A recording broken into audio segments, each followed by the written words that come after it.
الحمد لله رب العالمين والصلاة والسلام على أشرف الأنبياء والمرسلين. أعوذ بالله من الشيطان الرجيم. بسم الله الرحمن الرحيم. قال الله تعالى: يرفع الله الذين آمنوا منكم والذين أوتوا العلم درجات. وقال النبي صلى الله عليه وسلم: فقيه واحد أشد على الشيطان من ألف عابد، أو كما قال عليه الصلاة والسلام. یہی ہے جن کے سونے کو فضیلت ہے عبادت پر، یہی ہے جن کے سونے کو فضیلت ہے عبادت پر، انہی کے اتقاء پر ناز کرتی ہے مسلمانی، انہی کی شان زیبان نبوت کی وراثت ہے، انہی کا کام ہے دینی مراسم کی نگہبانی.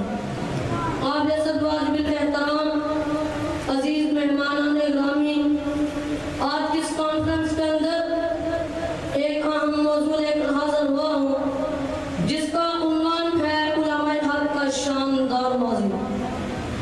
سامعین محترم، یہ دنیا تضادات کا مجموعہ ہے، یہاں بلندی ہے تو پستی بھی ہے، کانٹے ہیں تو پھول بھی ہیں، ظالم ہے تو مظلوم بھی ہے، صدق ہے تو کذب بھی ہے.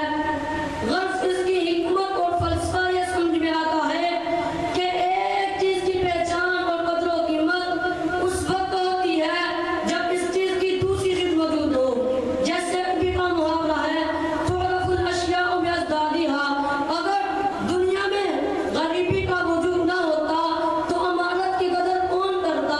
اگر بھوک کا نام و نشان نہ ہوتا تو شکم ساری کی قدر کون کرتا؟ اگر بیماری نہ ہوتی تو صحت کی حفاظت کون کرتا؟ اگر جہالت نہ ہوتی تو اصول علم کے لیے انسان شرکت کیوں اٹھاتا؟ بس زمین کی پشت جب جاہلوں سے خالی نہیں تو ضرور ہے کہ علماء بھی موجود ہوں. اور جب فرعون اور قارون کے وارثوں سے یہ دنیا خالی نہیں تو ضروری ہے کہ انبیاء علیہ السلام کے وارثوں سے بھی یہ بسط جہاں خالی نہ ہو. بلکہ میرا دعویٰ ہے کہ دنیا میں کسی چیز کا وجود اتنا ضروری نہیں جتنا کہ ہمارے حق کا وجود ضروری ہے.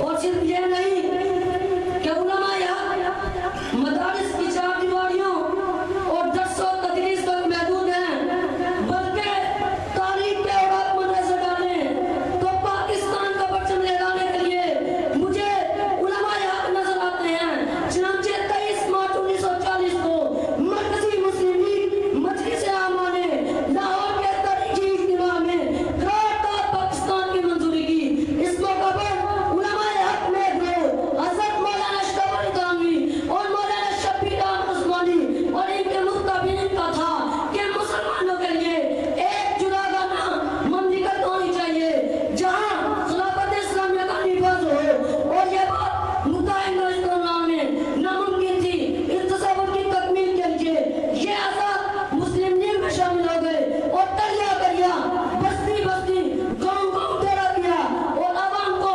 پاکستان کے حق میں ووٹ ڈالنے کا مشورہ دیا. اور آگے تاریخ اس بات کے گواہ ہیں، اپنا اور غیروں کو بھی اس بات کا اعتراف ہے کہ اگر یہ علماء حق نہ ہوتے تو سال میں کسی بھی طور پر مسلم لیگ کامیاب نہیں ہو سکتی تھی. اس بات کی دلیل یہ ہے کہ 1937 کے الیکشن میں جب علماء اور مشائخ اس جماعت میں شامل نہیں ہوئے تھے تو پنجاب اسمبلی میں سے صرف 2 مسلم لیگی رکن منتخب ہوئے تھے، جن میں سے ایک منتخب ہو گیا تھا. اور 1946 کے الیکشن میں 100% اس جماعت کامیاب ہوئی. جی ہاں، یہ علماء کی قربانیاں تھیں جس کا اعتراف بانی پاکستان قائد اعظم محمد علی جناح نے اس انداز میں کیا کہ مشرقی پاکستان کا پرچم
دیا. اس کو شاعر کیا خوب کہتا ہے، جوان جذبے، جوان حوصلے اور جوان مردی دکھلا کر سکھا دیے عشق کو آداب جستجو تم نے. وما